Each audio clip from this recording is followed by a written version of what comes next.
വിശുദ്ധ മത്തായിയുടെ സുവിശേഷം 2-ാം അധ്യായം 1 മുതൽ 11 വരെയുള്ള വാക്യങ്ങളിൽ ജ്ഞാനികളുടെ സന്ദർശനവും കാഴ്ച സമർപ്പണവും നമ്മൾ കാണുന്നു. എന്താണ് ഈ കാഴ്ച സമർപ്പണം എന്ന് നമുക്കറിയാം. പൊന്ന് മേറ കുന്തിരിക്കം. പൊന്ന് ഈശോയുടെ രാജ്യത്വത്തെ സൂചിപ്പിക്കുന്നു. അതുവഴി ക്രിസ്തുവിനെ ലോകത്തിൻ്റെ രാജാവായി പ്രഖ്യാപിക്കുന്നു. മീറ ഈ ലോകത്തിൻ്റെ രക്ഷയ്ക്ക് വേണ്ടി ഈശോയുടെ പീഡാനുഭവത്തെയും മരണത്തെയും സൂചിപ്പിക്കുന്നു. കുന്തിരിക്കം ആരാധനയ്ക്കായി ഉപയോഗിക്കുന്നു. ഇത് ഈശോയുടെ ദൈവത്വത്തെയും പൗരത്വത്തെയും സൂചിപ്പിക്കുന്നു.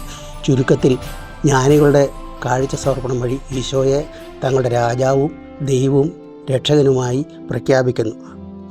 നമുക്കും ഈ ക്രിസ്മസ് കാലത്ത് നമുക്ക് കാഴ്ചകൾ സമർപ്പിക്കാം. അതോടൊപ്പം നമ്മുടെ രാജാവും രക്ഷകനും ദൈവവുമായി സ്വീകരിക്കുകയും ചെയ്യാം. ഏവർക്കും ക്രിസ്തുമസിൻ്റെ എല്ലാവിധ ആശംസകളും നേർന്നുകൊള്ളുന്നു.